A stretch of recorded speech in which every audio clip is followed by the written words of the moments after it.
Fine then. So, how many of you are here exclusive for UPSC? Exclusive in the sense like just competitive exam, that is what majority of you are here. Fine. Anyway, much about that introduction part would have been said. Others came, Mr. Manoj or Mr. Chelin, they would have handled that one. So, let us not go dwell into that one more. Better, you can get into the subject as such. See here, I would be handling Indian Constitution and polity. When we speak about competitive exams, what is the use of this? Why should I study this? Yes, for UPSC, no doubt, actually it is so very essential. So very essential when it comes to UPSC. And for other competitive exams, be it your own services to any of the SSC or any of the services, central government or state level services also I am saying. When I say state level, there are few states in India where anybody can write. Huh? Please don't ask them. Please. Okay. Here, so there are few states where, for example, Tamil Nadu, anybody can write. That is, Tamil is not a compulsory one in Tamil Nadu actually. Anybody from any state can write. And as well as if you see Telangana, anybody can write. Andhra, anybody can write. So these are states where that the own mother tongue of that state is not needed. Anybody can write actually. Because if you qualify and get a service after a year, there would be an exam that is conducted. That time you have to write that language test. Otherwise, generally speaking, competitive exams, be it any competitive exam you take, any competitive exam, this Indian polity, constitution, Indian polity, governance related items are so very essential. And lower level exams also it is essential. SSC, it is essential, though the number of questions are less. Or PSI exams, that is sub-inspector related exams, many of it. You can see a good number of questions coming from this Indian constitution and polity. Got it? And my name is Idris and I'm a postgraduate in Masters in Law. Apart from it, I was with the Tamil Nadu government for some period of time. Then I gave that up and I am a lecturer of competitive exams for past a decade. 1 decade I have been traveling around a lot of places. This is basically my profile. I think this is enough. Here, सबको तो समझ में आ रहा है ना? हाँ? कोई भी doubt है, समझ में नहीं आ रहा है तो you have to ask me. Okay. And please, and again I am saying one thing very clearly. It's not with my class alone. Any class I am saying, shedding the shyness is the very core to gain knowledge. If you really, we are interested in gaining knowledge and even want to clear the exam, understand a concept, most important thing is shed that shyness. Always there will be a thought, whenever we think of asking a question, something will come. Will anybody laugh if I ask a question? Am I asking a real question? Is it some real worth actually? So should I ask this question? Things like that keeps coming to us actually. It keep on coming. So what happens in these kind of situation? That is where we make the mistake also. That is where the whole issue is also, we make the mistake. Shed that shyness. You are here because you know somewhere that you have to develop your knowledge. You don't know you are here. And I am here, coming here all the way to teach you. So it's my duty to teach you. But again, when you ask from me only, not only me, any faculty for that matter, you will get to know more. Getting it or not? So you should ask the question. You don't think that whether this question is absurd or not. Is it really a valuable question? What people will laugh? Let them laugh, let them not laugh. That should not be your problem. Okay. However absurd a question is, please ask. That's most important actually. Okay. And any exam for that matter, this what we are going to see about Indian Constitution, and there is a difference between polity and constitution which I will be saying to you. So that is that as you go more or upper in the hierarchy, the content of it would be more. For example, UPSC and all, if you take 20% of the paper will be, I am saying percent of the prelims paper or mains, if you see one complete 100, more than 100 marks in the second paper would be related to this. More than I will put it 150 also out of 250 marks in mains. And prelims also a good number of question come from this part. Lower level exams also, this part is valuable, no doubt about it. It is valuable. But the number of questions may be less. Okay. Anyway, from a general competitive angle, competitive exams means what are all required in a competitive exam, what we have to see, what we have to know about this, that we would be taking up here. Okay, understanding or not? This is what we are going to deal. I am saying to you priorly what we are going to deal. Indian Constitution consists of numerous articles, 395 in number. As such, articles are more than 450, 460 are there. Whatever may be the number of articles that is there, but we need not see each and every article. We are not going to see. From overall, exclusively for UPSC, I am not going to take now. But overall competitive exam, how we have to go for it, and what are all required in it, that we are going to see. Got it or not? So, from that angle, we are going to see. Before entering into it, there are few things. See, have you heard of the word polity? Heard before? Okay. Constitution? Yes. Okay, fine. See here, usually in exam also, or if you ask anyone who is preparing for this, what are you studying? I am studying polity. The person who asks also will mean, okay, they are studying constitution. It is interchangeably used. The word polity and constitution is interchangeably used. As such speaking, they are not both one and the same. There is a qualitative difference between both. There is a qualitative difference between both polity and constitution. Take my word, nobody is going to ask this question to you. I am again saying to you, कोई भी ये question नहीं पूछेगा polity क्या होता है और constitution क्या होता है. कॉन्स्टिट्यूशन क्या होता है पूछ सकता है, बट ये पॉलिटी क्या होता है और डिफरेंस क्या होता है वो कोई नहीं पूछेगा. फिर भी when we are studying something, it is our duty to know the basic vocabulary, basic meaning we should know. Many a times in exam, which question we make mistake, you know, which we ourselves will not forgive us. If you don't know a question, always you have a choice in exam. What choice? Huh? Leave that. If you don't know means what? You can leave. That is always a choice. Completely I don't know. Leave it. Or headache, leave the headache to the paper corrector. You write anything. No problem. You will also not repent. In fact, you will be happy if you write anything. Okay. What that fellow who corrects will feel. Okay. But that is not the case. If you know a question and you have written it and thinking that you have written well, after coming out, if you are realizing you have made a mistake, you will not forgive yourself. That is where the biggest issue is. And those kind of questions will mostly be easiest questions. Very easy questions will be, because we will jump to the conclusion and answer something. So basically I am saying, while studying, understanding the concept becomes very, very important here. More you understand the concept, better reflection would be there while marking the answers is going to be there. Getting it or not? Would be there. So that way we have to approach. Here, oh, this is not, should I on it? I have switched on. Anyway, so here,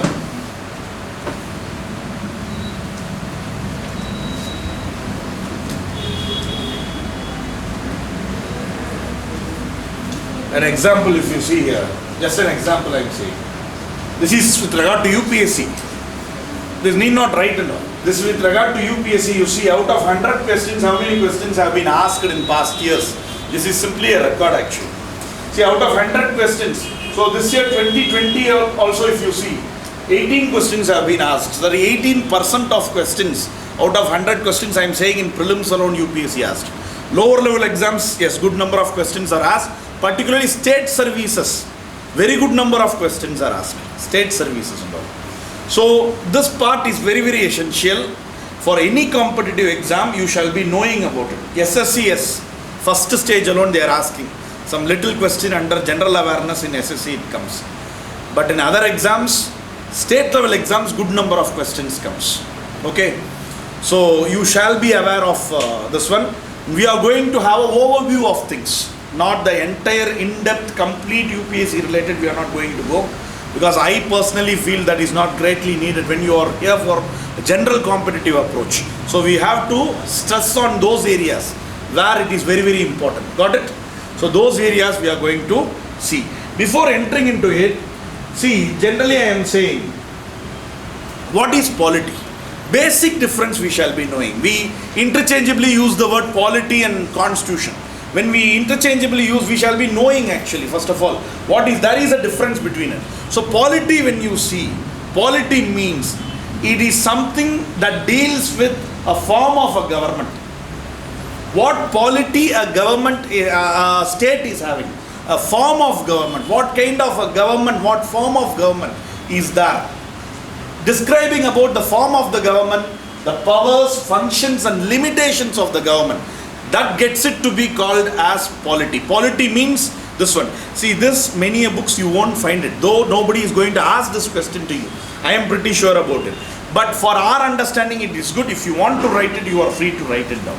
Okay, because many a books you won't find it actually. And so if you want to write it, please write it down, because I will say the difference between both. A basic understanding we should be knowing.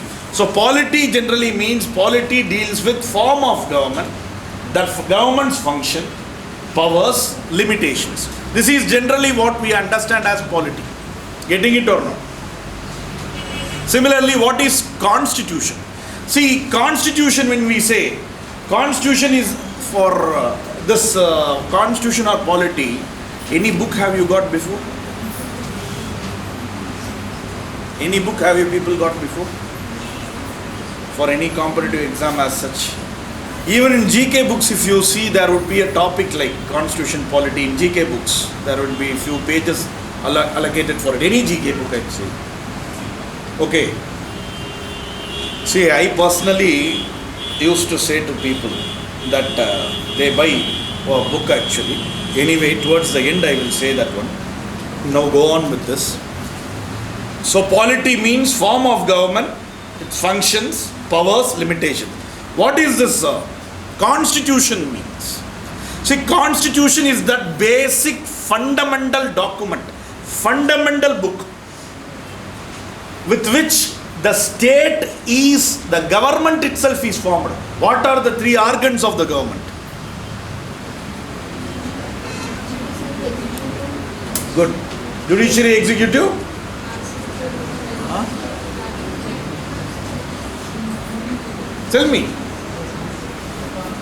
Yeah, who is going to punish you? Say something, not a problem. Huh? Legislature. Legislature. That's right. Okay. Yeah, parliament and legislature are one and the same, no? Okay, legislature. So they are the organs of the government. So constitution is that fundamental document which gives rise to that very government, organs of the government. See, what form of government we have, its functions is polity.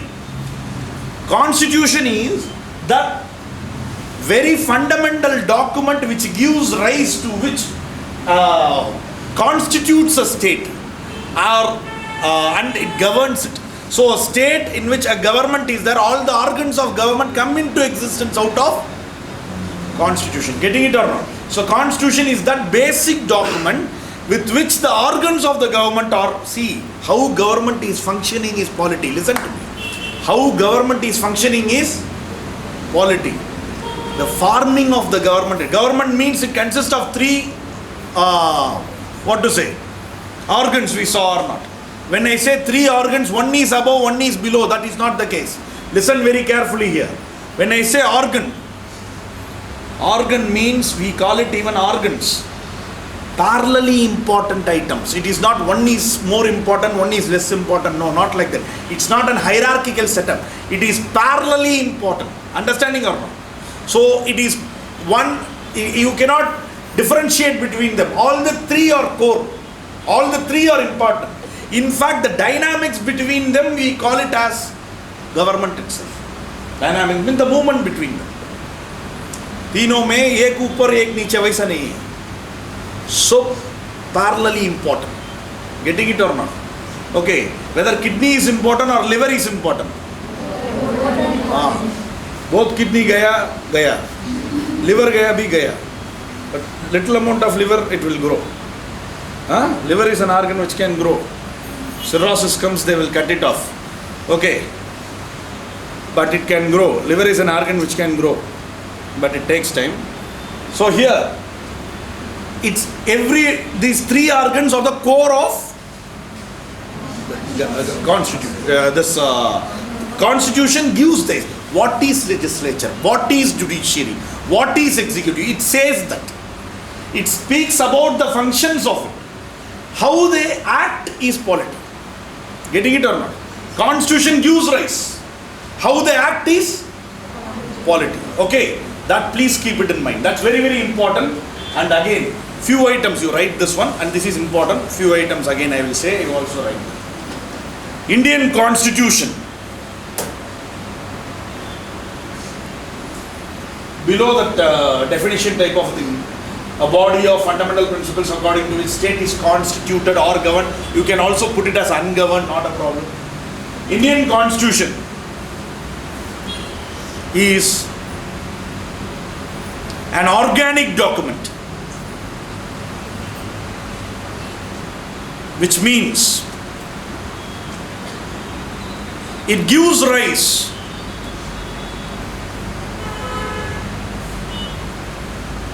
to the organs of the government, to the three organs of the government. Listen to me. When I say Indian Constitution is organic document, what do you mean by it? Huh? Fundamental, fine. I am saying if you see a question, Indian document is an organic Indian Constitution is an organic document. Explain. How will you explain it? Only I dictated. Organic document means how? Without urea, without chemicals, it is grown. Organic means it gives rise to the very organs of the government. That makes it organic. Getting it or not? That makes it organic. Fine. And again, it is the most fundamental and supreme law of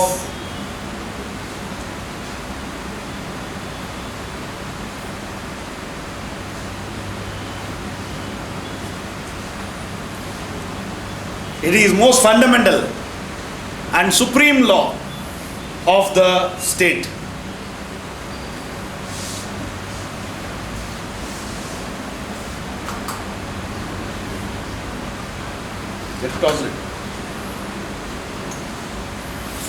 I can sweat little bit. Many are there. Constitution I am teaching should also bother about democracy. One person sweating or many sweating? Better one person sweating. Fine. It has, right, Indian Constitution has a special legal sanctity.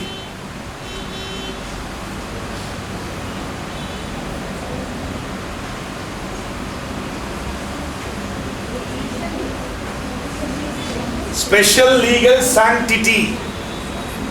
What do you mean by sanctity? Sanctity क्या मतलब है?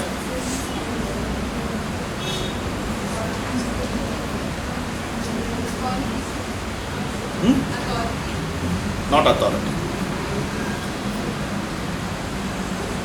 You can infer that way also, not a great problem, but sanctity generally doesn't mean authority. Anything? No. You can also speak to me. Okay. Sanctity. Sacredness. Any law made by, listen carefully, any law made by the legislature, parliament, is sacred only. Why? We are electing our leaders. Why? To what? Legislature, we are electing them. We are electing them to make laws for our purpose. Getting it or not? To take people's aspirations to the parliament and make law and regulate us. So they are people's representatives. So any law made by the legislature is what? Sacred only. But constitution, we are saying that it has special legal sanctity. Why? Why do we say constitution has got special legal sanctity? Say something, man. Special sacredness.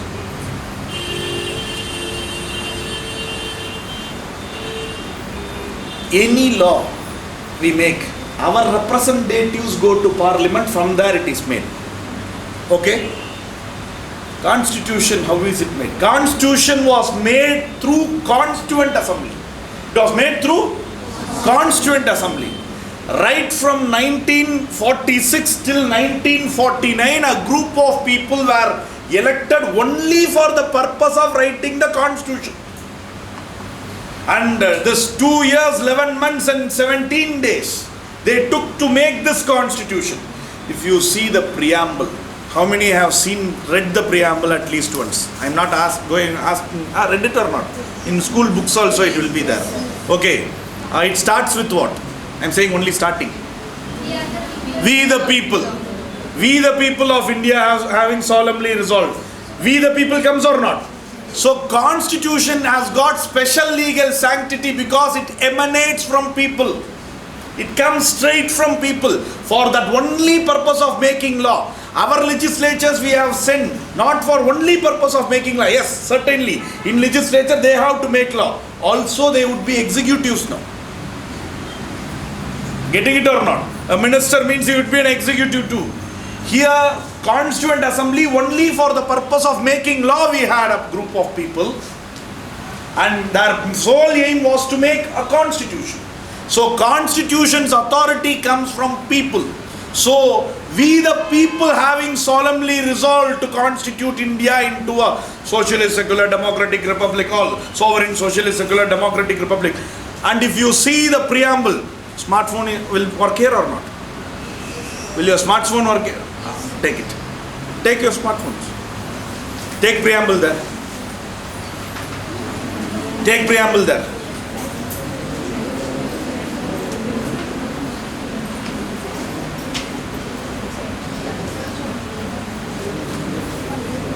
Take preamble to Indian Constitution, not any other constitution.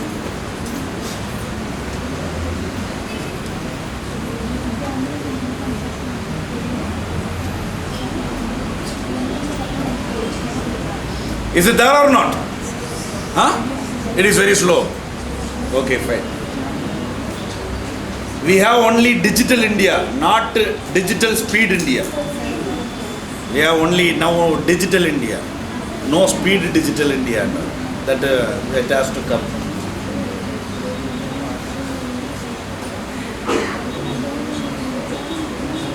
Okay.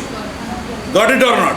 So, if you can see, we the people of India, it starts with it or not? So the authority from where it comes is written there. The Constitution says it is from the people. So as it emanates from the people, what is this? As it emanates from the people, we say it has special legal sanctity, a special sacredness. Every law made by the legislature is sacred. But it has a special legal sanctity because it emanates from people. Please write it down. Indian Constitution has got a special legal sanctity because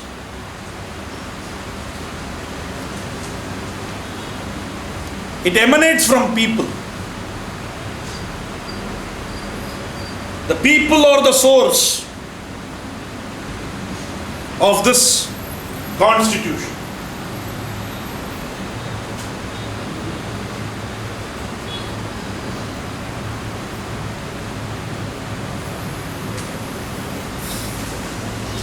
Okay.